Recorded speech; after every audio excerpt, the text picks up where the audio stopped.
Sabrina asked me to speak about the French circular economy approach, how it is applied on the operational way, some examples, some leverage actions for circular economy that we try to set in France.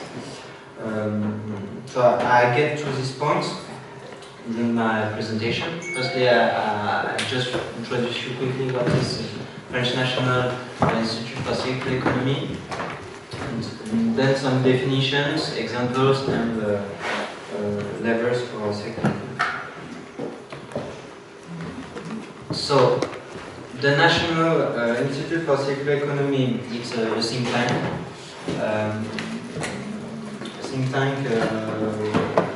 Which is trying to promote circular economy in France through different levels. We have public and private members.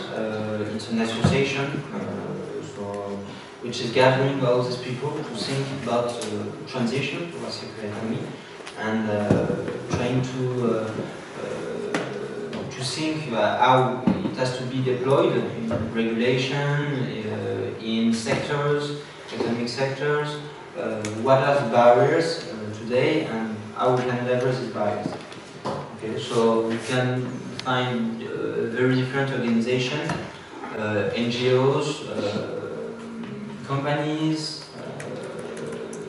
syndicates, federations of companies, local authorities of different sizes, some universities, laboratories, research centers. And so we have three main pillars of actions. The first one is think tank, so about thinking. We have working groups gathering all these members and trying to work either on transversal issues like regulation, public procurement, European affairs, or more sectoral. We work on digital, on construction, building, on agroalimentary systems, and the goal is to produce, for example, some white books that will give insights for public and private stakeholders. Okay.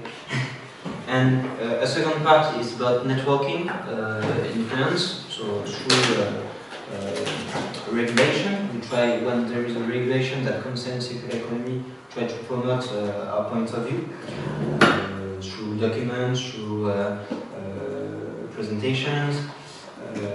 We conduct some events, more communication to inform, to sensibilize about the circular economy.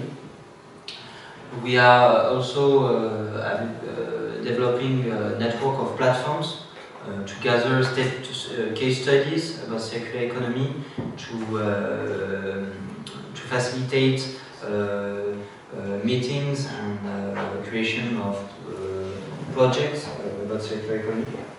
And finally, we are trying to support implementation through experimentations in territories, in economic sectors. Okay, so I think you got what is the Institute. Here are some programs. If you have questions, then I will answer it. So the French circular economy approach.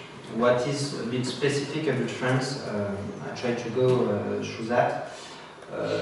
What is our definition of circular economy in general? We have, it's something that you can find elsewhere. It's not just in France, but we often get back to this point of decoupling added value, economic added value, social added value, and environmental impacts.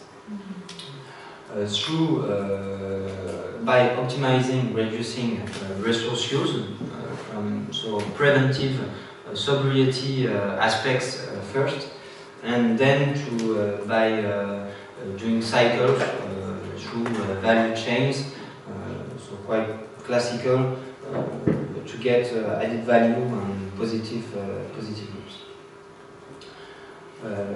How we can get to that? Through new ways of design, produce, consume, quite classical, and consider waste as a resource. Stop thinking about waste, but thinking about resource.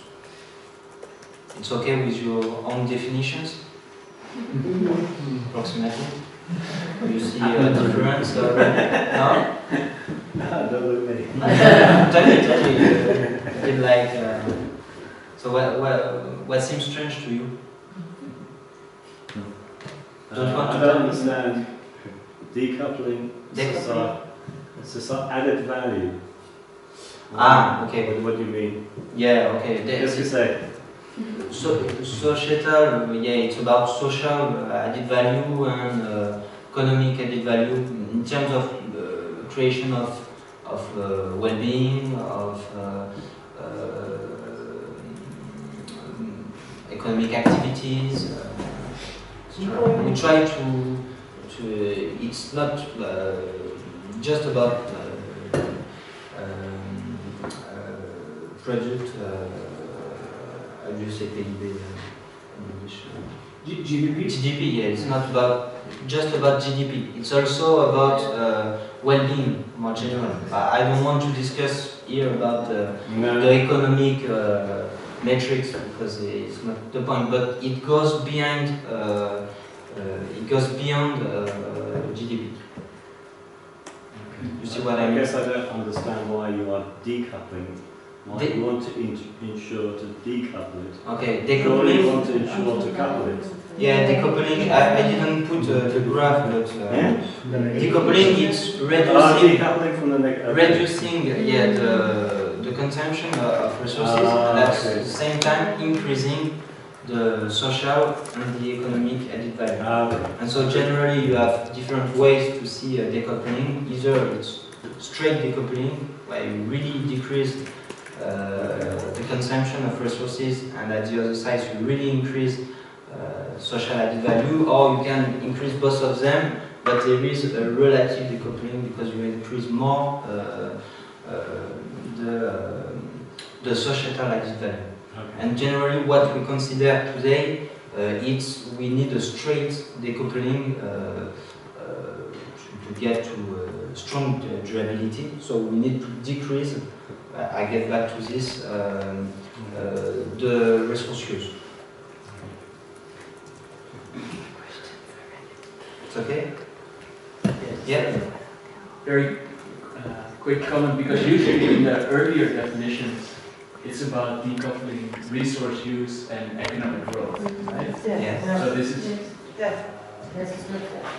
purposefully a much more inclusive, holistic interpretation. Yeah, okay. Which I think. Yeah, it's just about economic, you mean? Yeah, and some other definitions that were. Yeah, there's other definitions. And here, there's more the. Yeah. In fact, this definition is not entirely shared, maybe at the French national scale. It's not the one which is within the law, for example. The one within the law is much longer, and maybe less committed than this one. But generally, when you talk with the National Agency for Environment or with the Institute for Circular Economy, that's what is defined. Okay.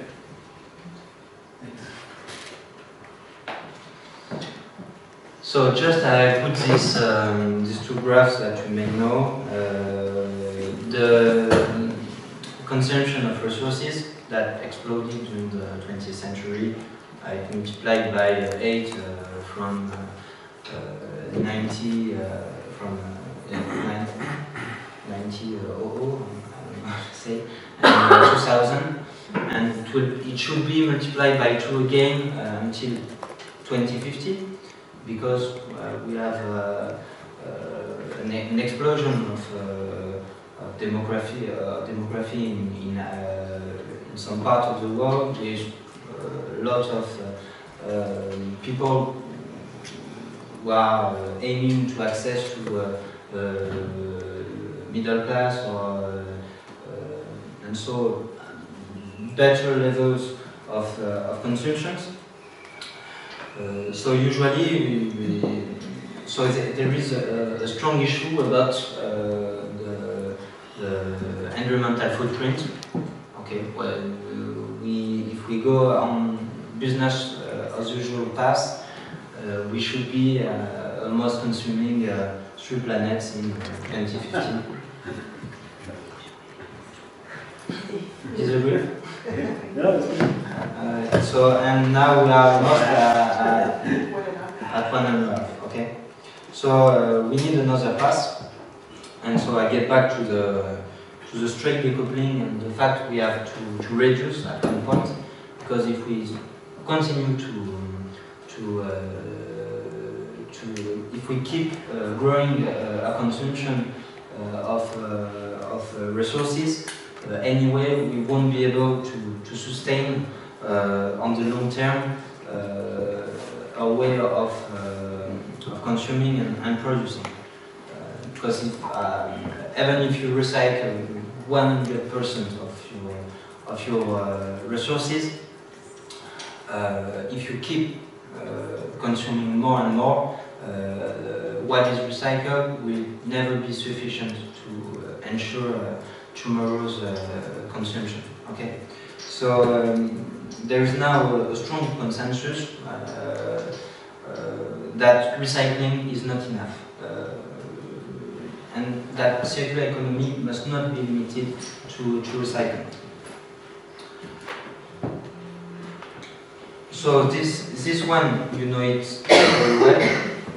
It's the MacArthur scheme about circular economy, when you have the 2 paths, the two main loops about organic matter and non-organic matter, where you have to go to first to reduce eco-design, reduce waste through reparation, through remanufacturing, recycle, etc.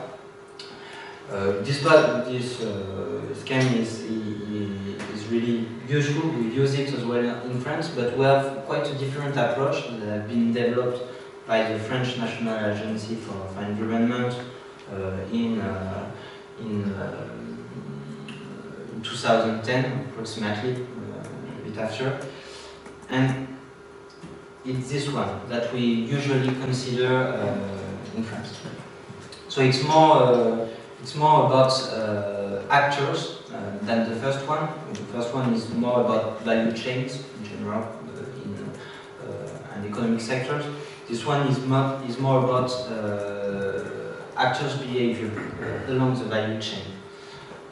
So you have 3 main domains. One for supply economic players, the second one for consumers, and the third one, the end of the loop, for waste management. And for these three domains, you have 7 pillars that I will describe more with concrete examples at the end, but I can also I can already talk a bit about them. Sustainable supplies, it's going through renewable matter, renewable energy, local products, etc. Eco-design, so you all know what is eco-design, life cycle analysis, etc. Industrial and territorial ecology, it's similar to industrial symbiosis. Product service system or functional economy. Responsible consumption for consumers through purchase, through collaborative economy, longer usage time through reuse, repair, and recovery of resources at the end, so waste management. I get back to the different pillars with some examples. Yeah, I just wanted to speak quickly about the regulatory context, but Nathalie just spoke about it before, so I go through it quickly. But just generally, circular economy in the French regulation has come with two laws, two main laws. The one Nathalie presented, introduced, and the first one in 2015 talked about it with the full title. And there have been some loi Grenelle as well in the beginning of 2010. That was introduced for the first times at this event. Okay, so I give you some examples related to the different pillars I introduced you before. And then I go to sectors, approach more focus on sectors and on as well territories, because there it's also a specificity about France that is quite a big country at the depending the country you compare, but in Europe it's quite a big country, so there are a lot of there is quite autonomy to the territories, and they can lead as well strategies on circular economy. So I get back to these pillars. So sustainable supply, extraction, manufacturing, sustainable supply chain. I spoke a bit about it before. It's about extracting well and good matter. So it's favoring renewable matter, renewable energy. Here you have, for example, CREIDD. It's a company which is developing bioresources, products for the construction sector, notably for building. Eco-design, so it's about designing products, services, taking into account full life cycle of these products and services, and the environmental impacts at the different steps of their value chain. So, for example, you put two companies. We have Werner and Mers. It's hygienic products for washing or cleaning spaces, and Target, which is developing soils. Carpets, exactly. And so they have both an approach of eco-design through non-toxicity of the products and, for example, but you can also have favor repairability, favor remanufacturing. I think you have known the industrial territorial ecology. So in France, the definition of industrial ecology is more focused on the symbiosis, on the industrial symbiosis.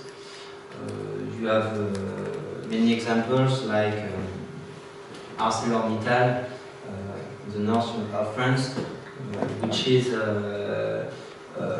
alimenting some its networks for residential buildings to avoid to use gas or other fossil fuels. So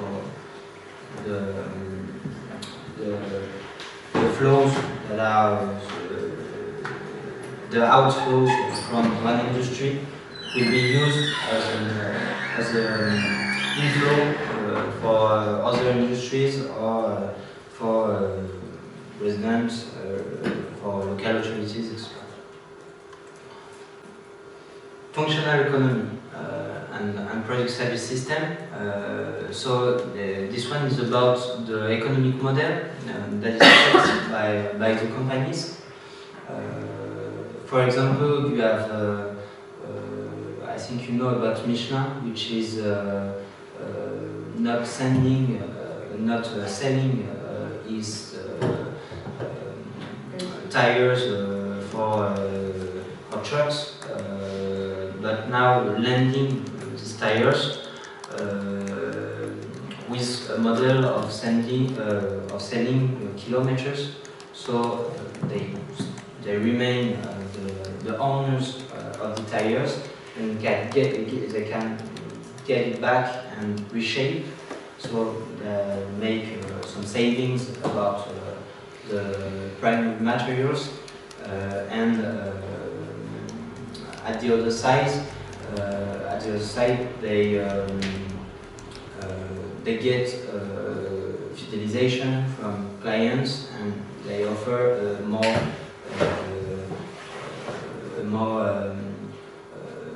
included services instead of projects. CREIDD is a smaller company in France that is doing the same with lights. Siemens is doing it as well in other countries. But for example, in CREIDD they don't sell kilowatt-hour, but they sell service of lighting, and so they have strong incentive to again to have a long lifetime for the light facilities that they are selling, but as well strong insight for reducing their energy consumption, because all will be included by the company in the service, the performance that they are offering. So now on the consumer and demand domain, you have the extension of products lifetime. So generally, it's about consuming products that are good environmental footprint, better than others. So you can refer to labels. So either compulsory or non-compulsory labels, as well with so for example there will be a metric for repairability with the new law. There are some in this index that already exist about energy consumption within European legislation, and you can have also a lot of more open labels.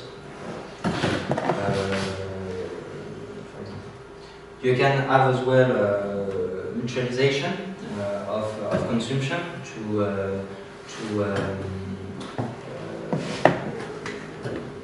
have a better use of products. So the example that is always taken in France is about the perceuse. To say that it's complicated.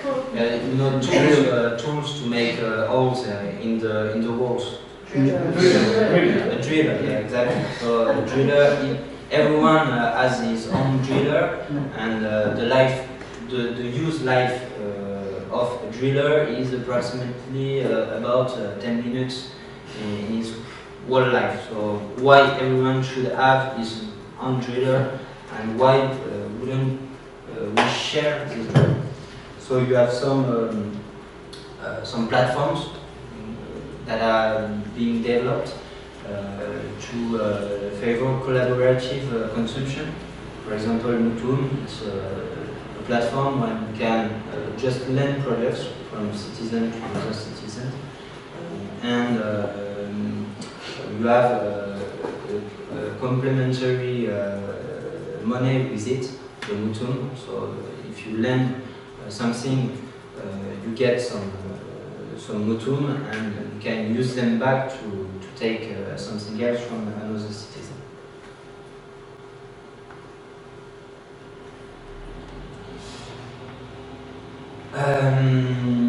So the aspect of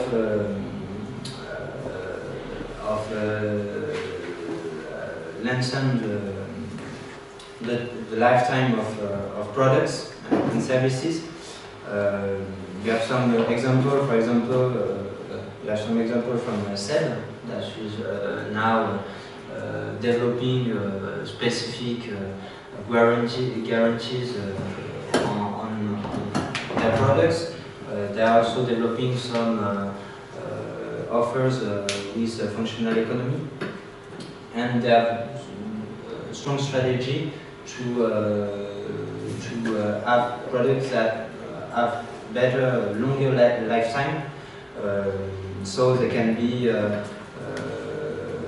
identified as a key player in the market that is going towards a circular economy, for example. You have as well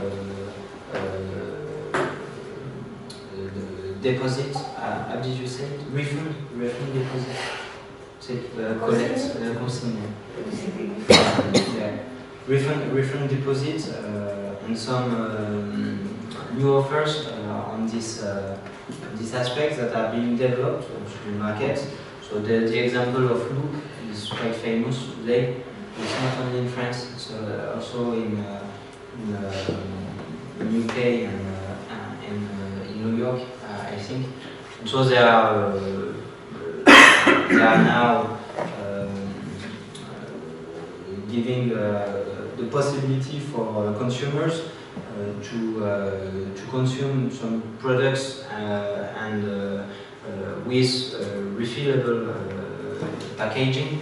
So the first time you buy the packaging as well, but the second time you get delivered products, you just get what is included within the packaging. So, and this is quite big scale. You have as well some smaller initiatives that are being developed in local at the local scale in France, like deposit networks, deposit refund networks, where more and more local producers set initiatives for people to get back their packaging. Non, c'est réseau de la consigne. C'est des réseaux citoyens.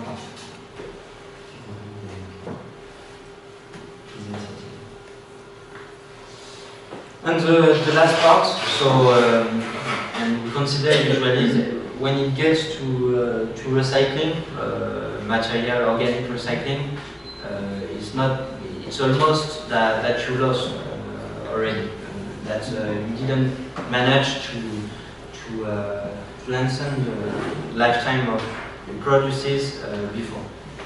But then it's best to favor high added value waste management options. So, for example, on the organic topic, Nathalie has explained to you that it will be compulsory, but it with new regulation as well, it will be compulsory to have organic sorting in 2023.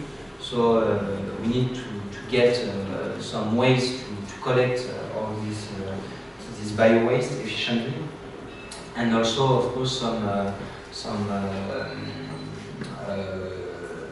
ways to use all this bio waste that we will collect. So you have already some initiatives that have been developed. different according the typology, the territory typology as well. In rural areas, it will not be the same strategy that will be developed in urban dense areas, of course. But for example, in Paris, there has been Moulinos that has been developed for some years, and is collecting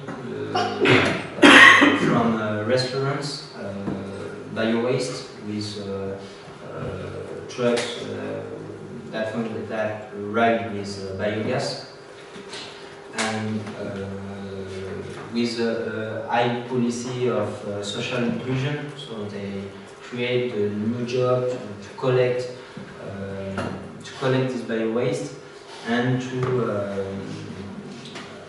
then sort it through new facilities, to go to compost or anaerobic digester, for example. And circular, this is a new company that has emerged these last years about recycling paintings, dress from workers from companies specialized on it. And I get back to regulation after, but for example, it wasn't possible to develop this kind of solutions of companies because of regulatory aspects, because the regulation is not flexible enough, and you have a really strong environmental protection regulation in France with what we call installation classified for the protection of environment, with a lot of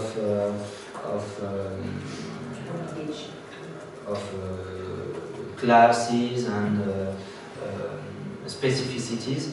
And if there is not the good rubric, the good class concerning the typology of waste or facilities, you cannot then recycle and produce a new product from this waste. And for example, they had this complexity that had to be solved on the administrative way to be able to develop their solution.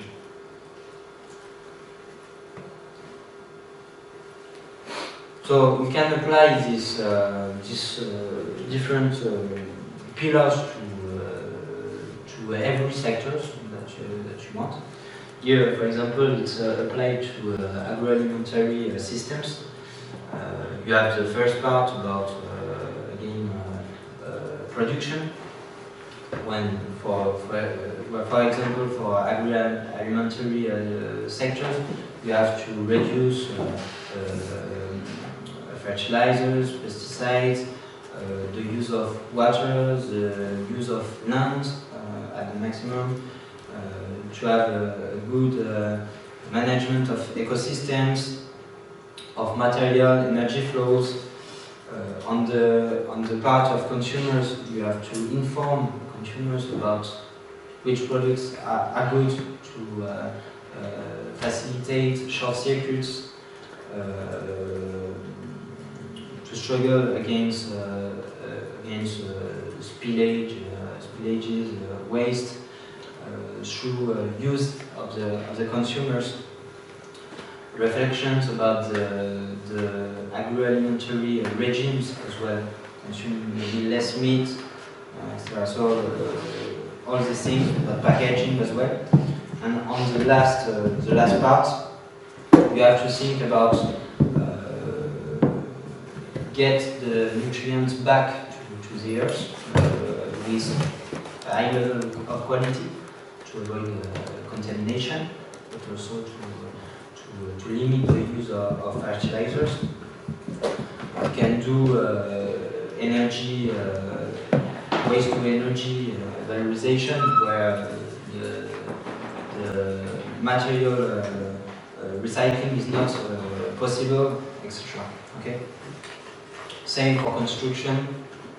I will not detail it, but always thinking about sobriety, lifetime of buildings, of different products within the buildings,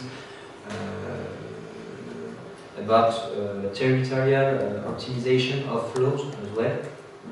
Again, because each building is often served as a specific component without thinking that we can maybe do synergies between different operations through a territory by neutralizing some areas for storage, for example, to be able to have scale economies, to recycle, to reuse, etc. So there are strong reflections currently about this, about how to have a territorial strategy on neutralizing and having scale economies beyond one, for example, building, to have a more efficient use of resources. That's generally local authorities that have these possibilities. And here, for example, applied more to an industrial value chain. We just published a study with the heat pump value chain, looking at how we can implement circular economy through the value chain, because already it's just done through the energy efficiency aspects and through recycling at the really end of chain. But now they have a strong, they are trying to have smaller loops, echoing a bit like the scheme from Ellen MacArthur that you saw before. You need to imply all the different actors of the value chain, and that is not easy because they have different sizes. For producers, it can be easier because it's really big. When you go through the value chain, you have really smaller companies that are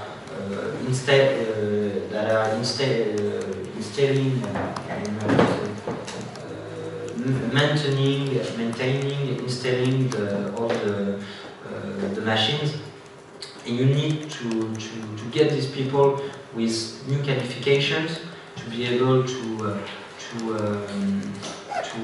deconstruct. Maybe imply distributors as well at one point that have big logistic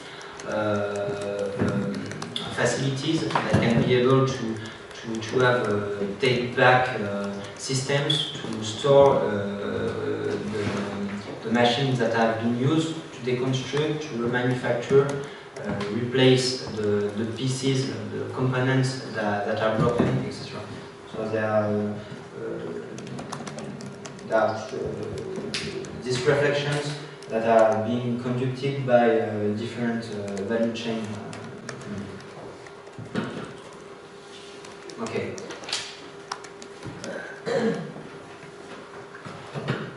I need to finish. Just a focus on territories, because it's quite a specific aspect, I think, as well in France, that we have. We are really, when you're French, you go on an international network, you say, oh yeah, there is a strong role to play for territories, etc. People don't get what we tell, what we want to say about territories. What's territories? I don't get it. In France, it's really important. Really important. So we talk about territories. And territories can mean a lot of scales. It can mean a city, a community of cities, a region. It's part of the administrative layers of France. We have a lot of administrative layers, and these different layers, administrative layers, have as well different competencies. And Nathalie talked about it. Today, regions have the role in France to develop the circular economy strategies. At the national level, there is a law. It is the scale for law, for regulations, for sectors, etc. But the level of strategy of actions is at lower scales. So regions, you have 13 regions, something like this, where each one must produce a strategy, and the operational scale is even lower at the scale of communities, of cities, of metropoles, of cities themselves. And so they can also implement these different pillars that I introduced before. So, for example, sustainable supply. You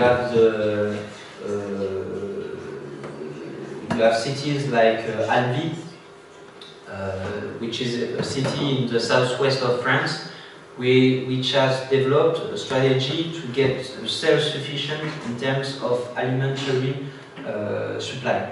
So they define some in their land plannings. They define some lands that have to be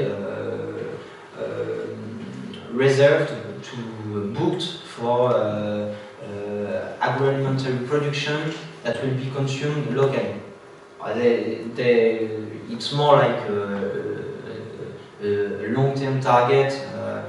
It's not that easy, but they have released this focus on short circuits and on local supply. You can have territorial eco-design, just like we do eco-design for products or services, through land planning. Again, for example, you have big programs on eco-quartier, so developing areas, neighbors with sustainable and circular principles. You have industrial and territorial ecology. I already spoke about it, but more with the industrial focus. We have as well for industrial and territorial ecology.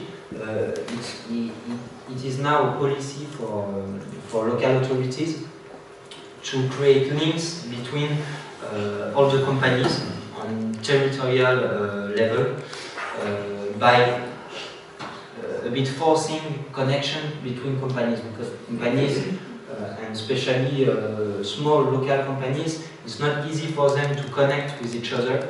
The role of facilitators in industrial and territorial ecology is to facilitate a connection through the companies, identifying some opportunities of synergies and facilitating the concretization of these synergies.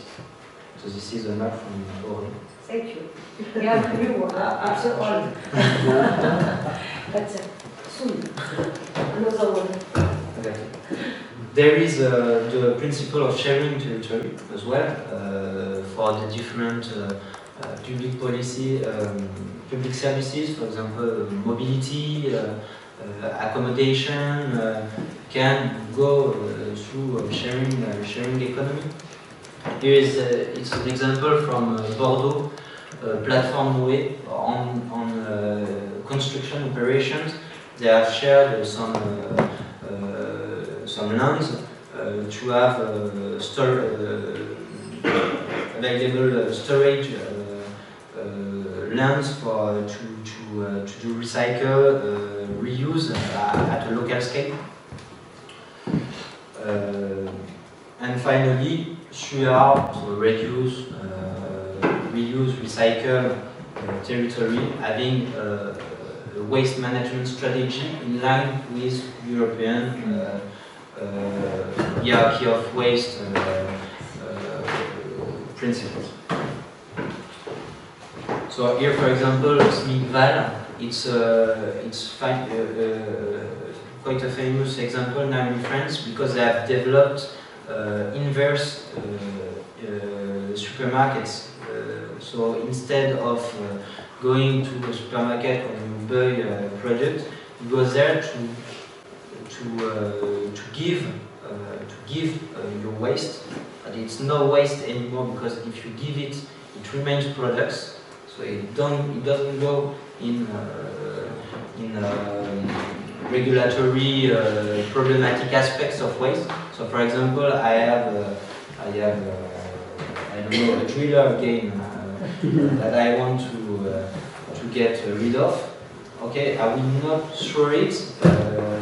Now I will give it to the inverse supermarket, and someone will go that I don't know will come then before after and will take back this. Okay, so it's easier when we talk about products, but we can also leave some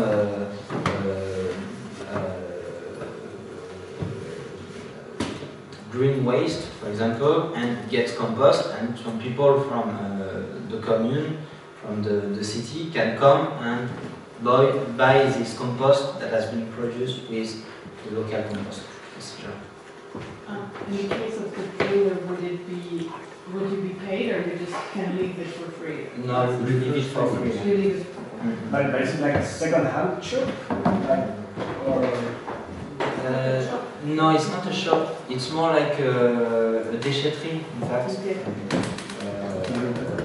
Like a waste facility, but they change the paradigm, considering it's more like a resource, like a ressourcerie, ressourcerie as well in France, which ensures this kind of services as well. But well, it can be, there can be payments to some ressourcerie, for example. But in that case, when you give, when you want to buy something, take back something, you buy it. In that case, it's all free. It's all free, but and they do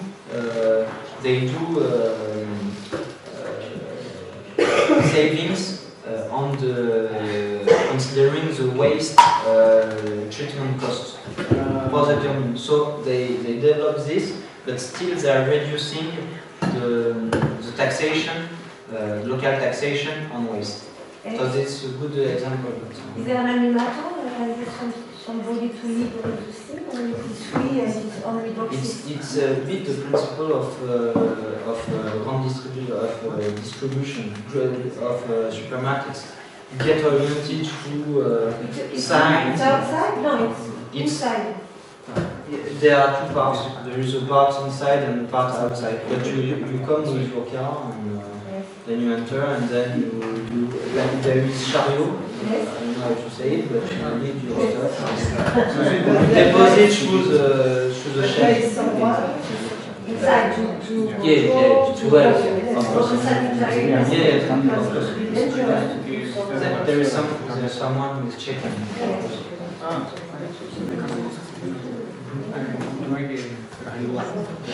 Okay. Just one question. Is it like the person managing the reverse supermarket? Is it public? Is it private? Is it an association? It's public. In that case, it's public. Okay. It's SMICVAL. It's a syndicate for waste treatment. Okay. That is gathering a lot of cities in the area.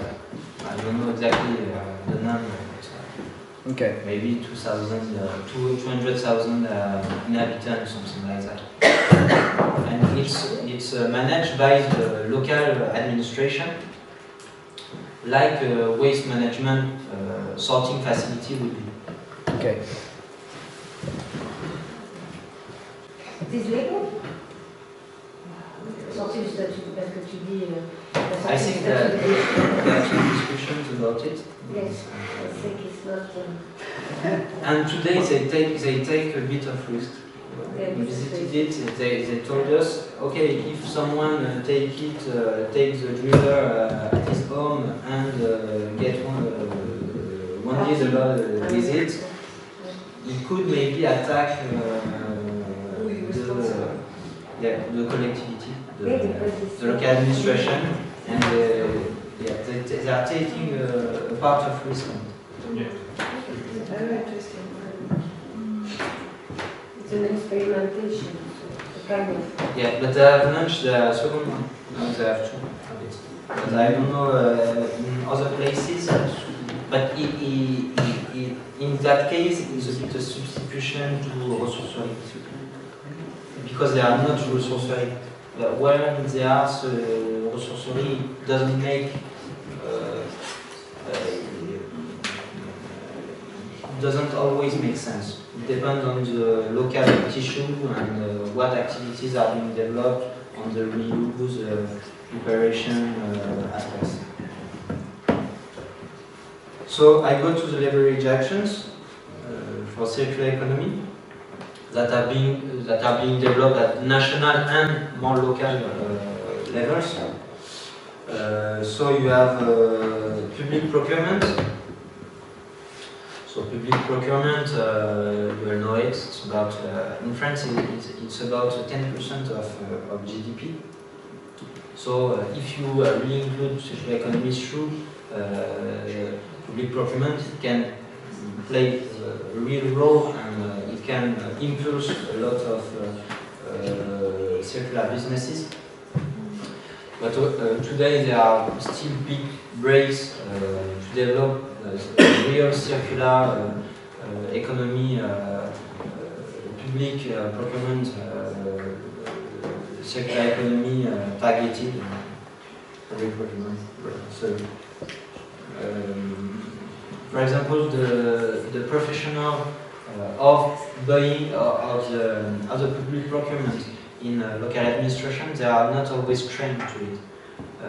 And they have not always regulatory support to do it.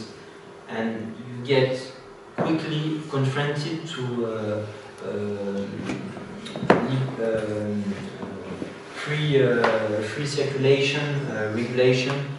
So if you favor local and, for example, and circular goods compared to other ones that are less expensive, if it's not well written in the need of the market, etc., you take a lot of risk. And so now we are still needing some insurance about doing circular procurements for the public bodies, and good practices as well to replicate. Training information, because there will be new activities, new jobs about circular economy. There have been a study conducted some years ago which calculated about 300,000 jobs, potential jobs due to circular economy, just on the material efficiency aspect, because energy efficiency and renewable energy was considered separately, but just for material efficiency it was about 300,000 jobs. So then you have to create these jobs, you have to create the training for it. I gave you some example before, but it's about manufacturing, new way to design, etc. Networking. So through this platform that I told you about, that are being developed by the institute, you can join the international platform Circular Economy. Now it's more francophone but there are, for example, Quebec as well, Genève that are part of it, and it gathers about 850 case studies on circular economy. So it can be interesting with ways to identify quickly what can be interesting for you. Non-planning, I told you about non-planning. There are planification schemes where you can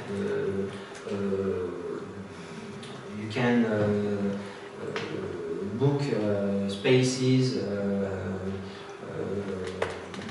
keep space for circular economy, because you often need platforms to repair, reuse, store material, products, and it's often not enough added value activities to be promoted on the economic with the economic metrics today. So you need also to impulse by promoting through non-planning this kind of activities. Taxation. To play on the prices as well, because today a big break is that circular services are more costly than linear one. Still, the secondary raw materials, the produces often cost more. They're also less well considered, so when you need insurance, the insurance is higher because there are still some bad reception about this kind of produces and materials. So you can play on VAT, for example. Some northern countries implemented lower VAT. You can play on carbon tax, TGAP, it's the tax on polluting activities. And generally, tax shift is about reporting the cost that is currently laying on work to resources, because today scarcity is mostly laying on resources and no more on work. We need, at the contrary, to find to give jobs for a lot of people. Incentive-based invoicing rates, at the final, it's making citizens pay according to the number of beans or the weight of their beans. It is being experimented through different territories in France, and the law also is pushing for generalization of this kind of tool. Sorry, didn't understand the last one. What's an example of that? For example, you have your bin that will be collected. You will pay for the waste management tax according to the weight of this bin. Okay, so it is an incentive for people to produce less waste or to better sort their waste. How is it now? Do you just have a different tax based on the area you live, or how does it? There are different modalities, different technologies that allows it as well. You have systems of... no, but how is it right now? Like nationally, what's the national system? National system? The national system is waste management. Everybody pays the same price now. Yeah. Some towns, some localities, local authorities decided to test this system. Yeah. Okay. But for the moment we pay, everybody pays Yeah. you do a lot of waste, less of waste, you pay the same price. There's It depends on your address in France and the waste management of the service town where you system. live. Yeah, and the one in the new version, the one that you weigh is only the residual waste or also the recycling waste? You don't pay for the recycling. Okay. If you sort it well. Yeah, okay. You will just pay for the residue that is left. It's an incentive to better recycle, to better sort the waste. Thanks. And it's here you have the example of Besançon, for example, but there might be example closer, I think. Maybe I don't know. Maybe not in Prague, but yes, of course, some local authorities try to make this system in their cities, but there is some experimentation, yes, in France, trying to reduce the taxes according to the weight of the waste products. But it's not so easy because you have some problem of neighboring. You know, you can put your waste in the container of your neighbor, for example, so you have to close the container, but it's simple, but when you put it in application, in test, there is many technical difficulties to manage. Yeah, it depends. It's like for organic waste, it depends on the typology as well of territory. In dense urban territory cities, it's not easy. For example, in Paris, people just live in buildings, so you need something in the building, and then or it's co-property. It's not easy.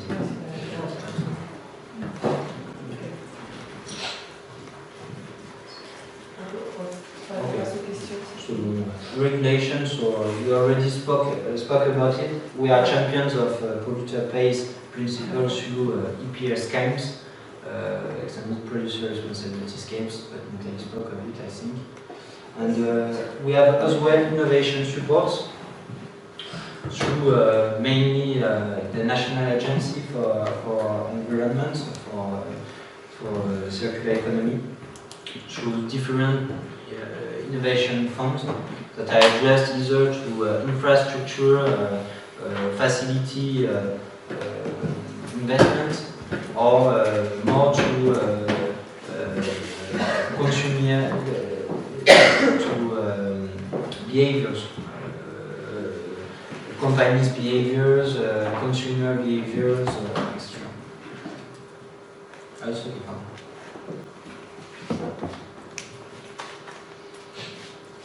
do you have questions? Thank you. Well, before thank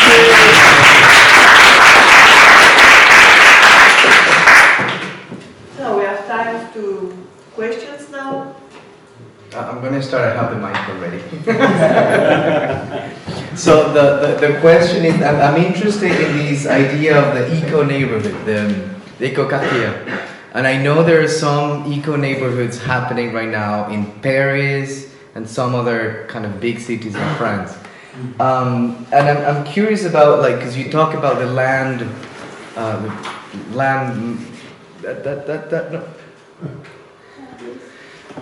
no, that was yeah, keep going. Somewhere there. There you go. The land planning. So when we're talking about integrating circular economy into a city, like who's the one proposing? Is it the private developers proposing integration of some things of circular economy within the development of, let's say, the neighborhood? Is it the commune, the local authorities who provide the guide? Who's in charge of calling that project an eco or a circular neighborhood? It depends as well on who is the owner. Who is the owner of the land, the promoter of of the project as well. Often it's it will be it will be a public policy from the local administration through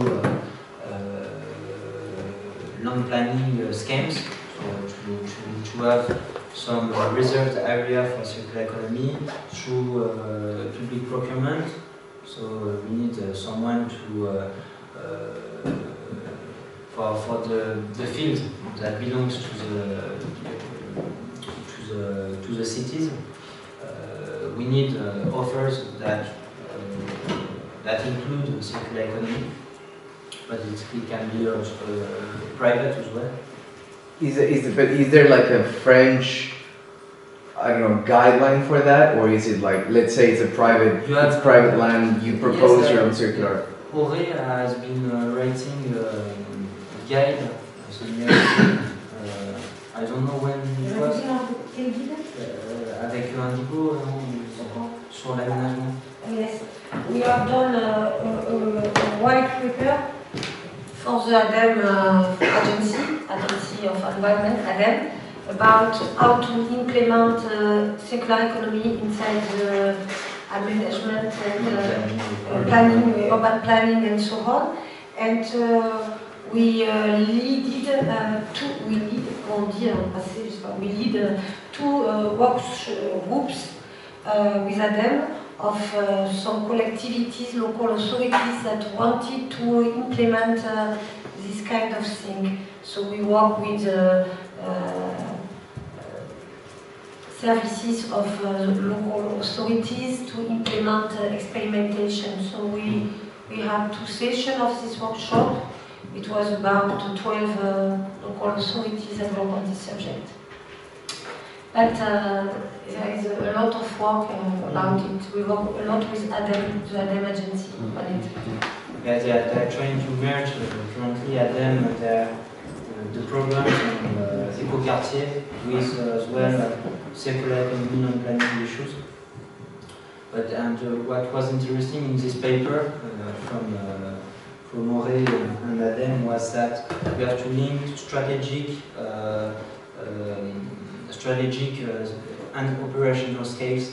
So you have to give strong insights, targets at the level with the land planning schemes, with goals. Ça c'est plus vieux, je crois. Ouais, je crois que c'est le ciné, ça. Je trouve que c'est plus vieux, ça.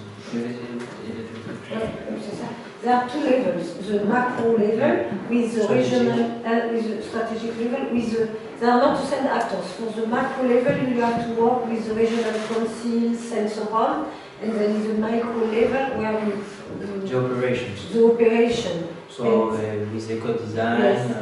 having works, circular works, waste, etc., and as well thinking the modularity, flexibility of the operations. Like if in 20 years we don't need anymore this new building, that it has to be changed into offices. How can you forecast it? How can you plan it and favor flexibility to have bigger lens time, etc.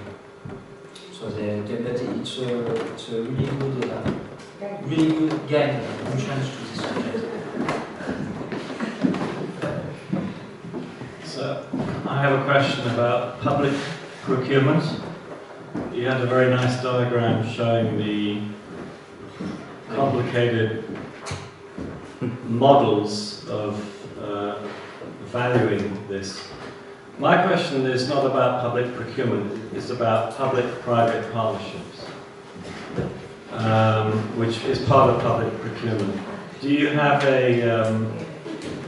because when you enter into a project, like you're building a new railway line, or you're building an office development in a city, you're doing a neighbourhood plan, often it is a public-private partnership.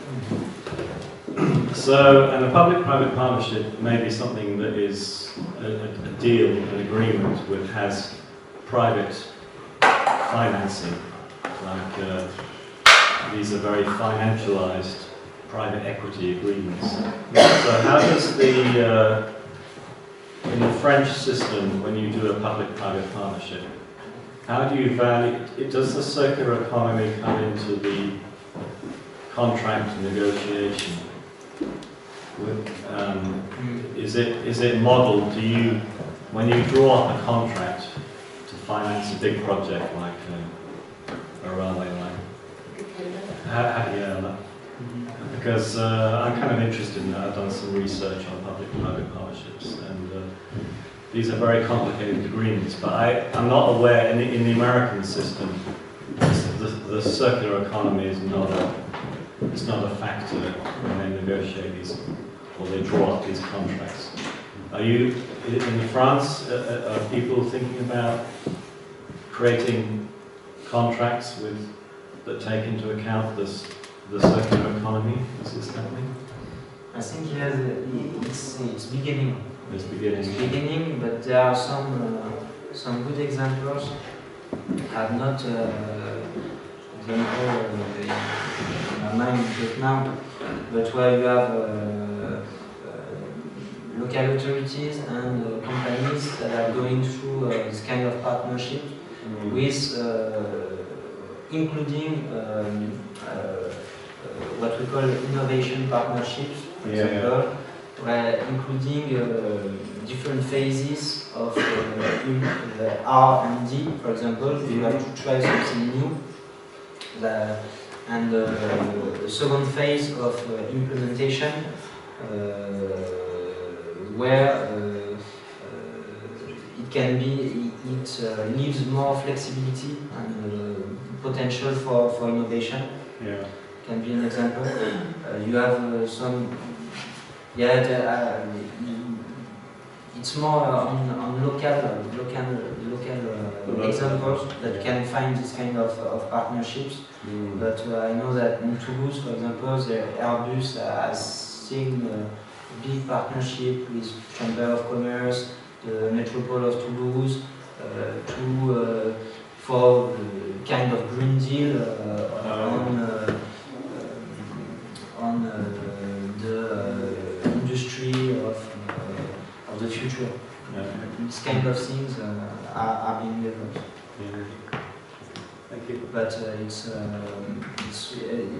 the circular economy is quite it's not a big thing, no. Not already. No. An opportunity, guys. Opportunity.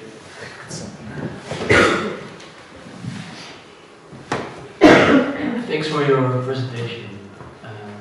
As we talked about in the beginning, I really liked your definition of the circular economy with decoupling social added value from environmental damage. And I was wondering if you heard in any of the regions or cities or maybe nationally as well, how do you monitor or assess social added value? What are some of the developments there? It's a big question, I know. No, it's not easy. Nathalie spoke about ESS. We have social and solidarity economy. I don't know what in English it is. Social economy. Social economy, do you say, no? Social and solidarity economy. Like us. Oscar. No, Andy. No, So, what is the name, the official name of the sector? So we have public, private, and social economy. We all can hear you that way. No, I mean we have private sector, we have public sector, and we have social economy sector. And inside and there is also solidarity economy, which can be applied to social economy sector, private sector, and public sector. But recently, social economy and solidarity economy, they kind of analyze jointly together. They're put together, so they say social solidarity economy. Social But solidarity and social Solidarity. The difference is that social economy basically, I mean, there are blurred boundaries between public, private, and social economic sector, but social economy is mainly like third sector, charity, social enterprises. Okay. But we need solidarity also in private, public And sector, you know. solidarity is about inclusion. Yeah, social inclusion, cohesion, well-being, all those things. And social procurement as well, like maybe it would be nice to actually mention because we talk all the time about public procurement, but yeah, social procurement is quite important. Yeah, and now it's more developed than circular procurement. Yeah. There are a lot of examples, clause, lot of things about it. We have a social culture, not an environmental culture. Yeah, in France we have even a law like from 2014, like I did research on solidarity actually economy. You have everything, you have a chamber, you have council, everything is just really like nicely organized. Unlike in other countries, like France was the best, yeah. Yes. Okay.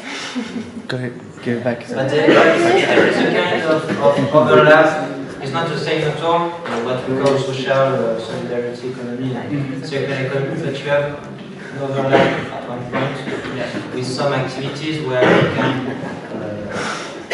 generally low,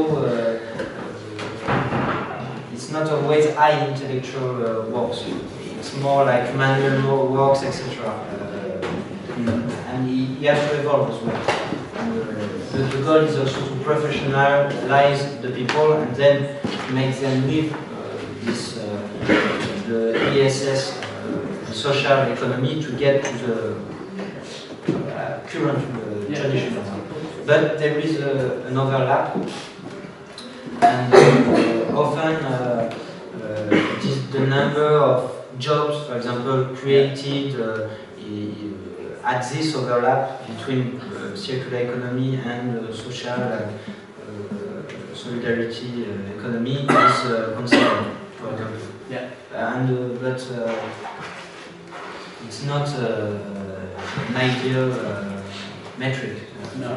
And there have been 10 metrics that have been published some years ago by the French government about circular economy. Okay.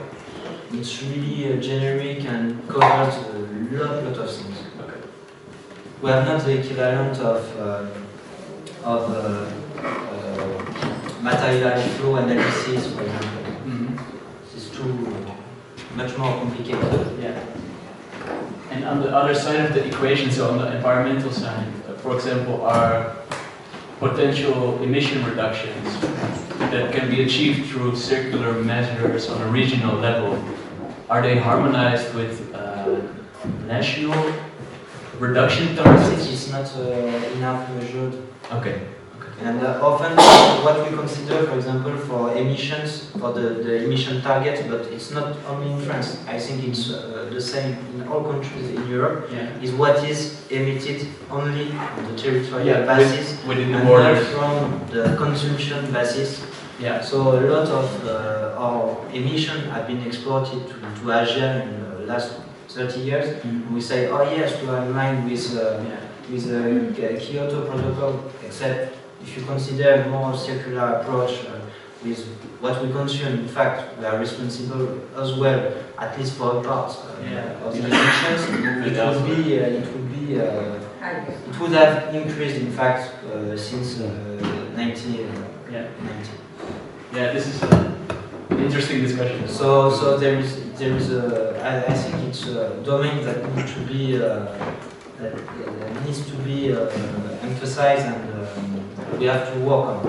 What is the real potential of circular economy in terms of reductions? Because when you read the report of the IPCC, they clearly set the material efficiency and industrial efficiency as a key point to reach the target of 2 degrees. And now it's not considered at the same level still, even if there is a law, etc. It's not considered at the same level as climate issues.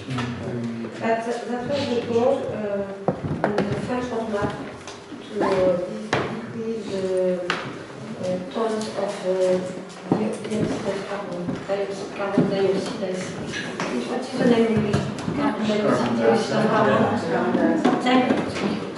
So there is a goal on the front, but it is about tons, volume. Yeah, yeah. So, you see. And they say we will do that, but stop the reduction of plastic, of the plastic. Okay. It was one of the 10 goals of the French roadmap, by the reduction of plastics. Yeah. So kilograms, volume. Contributing Yeah. to reduce GHG emissions through reduction of plastic. Yeah. And it's Quand not, on parle de CO2 économisé, en réduisant notamment le plastique. that's not easy because plastic is not. I know, but I say It's not always producing CO2 compared to glass or Yeah. But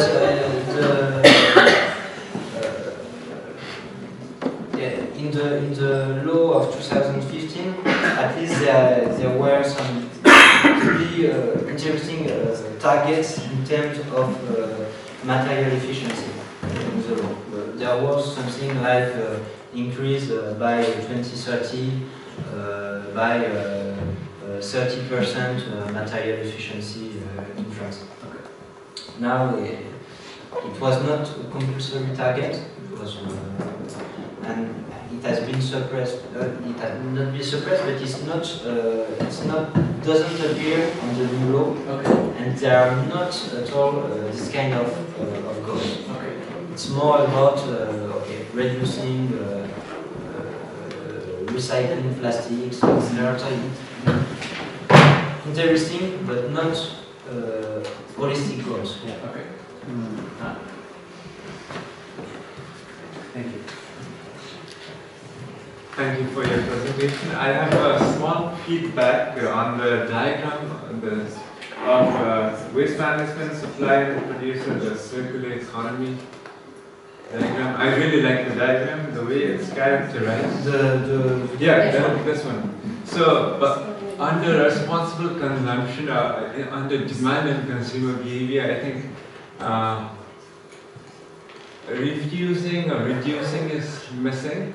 Because if you are talking about the resources and the earth being limited and the population being increasing, then I think refusing to consume or reducing consumption is like 100% applicable, no-brainer ways to attain resource sufficiency. So that's just a feedback. Yeah, that's true. But very nice diagram. There's not, sometimes it appears it's not always exactly the same words that, but sometimes you have reduced, and it should be more emphasized. Yeah, it is true. There is it's something that is lacking, I think, on it, and ADEME, National Agency, is currently thinking to readapt the changes in it, to make it more And this in is accordance with the absolute decoupling principles. And this is from 2010, you said. A bit after 2012.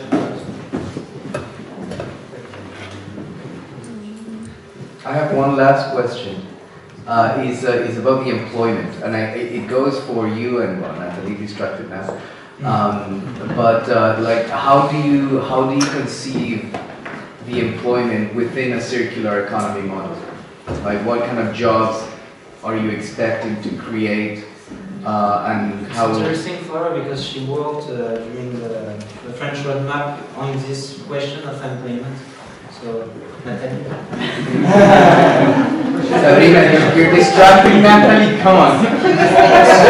We spoke about work, but just So the question is about the employment part of the circular economy. Yes. So how is it conceived within the circular economy French model? What kind of jobs do you? During the FACA. Tu veux parler de groupe de travail, c'est ça? Ah oui, you speak about it. And then, Sur la première sur l'emploi, parce que Oui, c'est quoi comment on considère ces nouveaux emplois comme circulaires?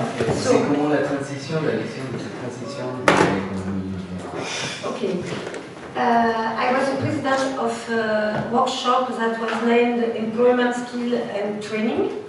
I didn't work a lot about employment, but we work a lot about training. The problem that we had, that we have done a lot of the fiche métier, I don't know the word in English, work of size, a description of specific strategic jobs, one per pillars, so and more, because we had also description of works on jobs on the social and solidarity sector, and it was about 11 files, job description, and we have done a very interesting report that you can find on the minister on the website of the Ministry of Environment. The problem is, for me, that I asked the Secretary of State, Will Poisson, you know Will Poisson, that is the Secretary of State that worked a lot on this law, and the French law that was our subject. She was, it's the law of Will Poisson. And I asked her to organize a meeting between our services, Minister of Environment, and the educational Minister of National Education, and because you know we can do with the Minister of Environment very beautiful files and job description, but if the other ministry doesn't take my job and the job of the workshop, nothing happens. I have the very good, beautiful report, but now there is only one ministry involved. It's not good. We need the other ministries, such as education, training, je sais pas comment on dit ministère du travail, work ministry, I don't know if it is, labor ministry. They need to implement the objectives and the goals of this report. And it's a big problem for me for the implementation of circular economy in France, because only the government and one ministry or two are involved. And if we want to make things right, we need more than that. So you can find the report in French, because it makes this. It's very nice, it's very well done. We have found the strategic work, jobs that must be pushed to do a real circular economy in France, but it's not enough for me. Do you remember the type of jobs? Okay, not the 11, but that was, I don't know in English like every time, but for industrial symbiosis, we said we need an animator. Thank you. We need a facilitator. It was a very important job for this field. For eco-design, it was about eco-conception engineer and designer, engineer. The same for product service system. We said for the strategic, it was a strategic level, but we need more engineer in this field because it is about innovation, new services. There was something about optical sorting, so technical people that work on the, I don't know by heart, it's art, I try to remember. Things like this, there are 11 of them, but yes, if you agree, I agree. You know that? Yes, because I was integrated in the discussion concerning the industrial and territorial ecology, because our master program was identified as the program that can be a good formation, good training for this kind of new job. And what is interesting is in this report, in this workshop, is that you try to identify some new skills according to these new jobs. And of course, there is some technical or specific skills, but all this job has a common point, that is the capability to work together and to have a collaborative approach. And that is the thing that is very interesting in this report, is that in every job you find these new skills that is, it's not a work you can do alone, it's a work you have to do in partnership with private, public, citizen, consumer, producer, etc. So it's very the common point between all these new jobs is the capability to work with each other and in partnership, in collaboration. There are the transversal skills, very important in the circular economy. There were also ambassador of sorting ambassador, and so on. And they describe which training can be, after the job description, done to put this job on the stage. Because now it's only not enough people in these jobs. So we can find this report peut-être pour faire lire. She can. I can forward the link to the report in French. Sorry. We can fill those jobs, you know? Huh? We can fill those jobs if you want.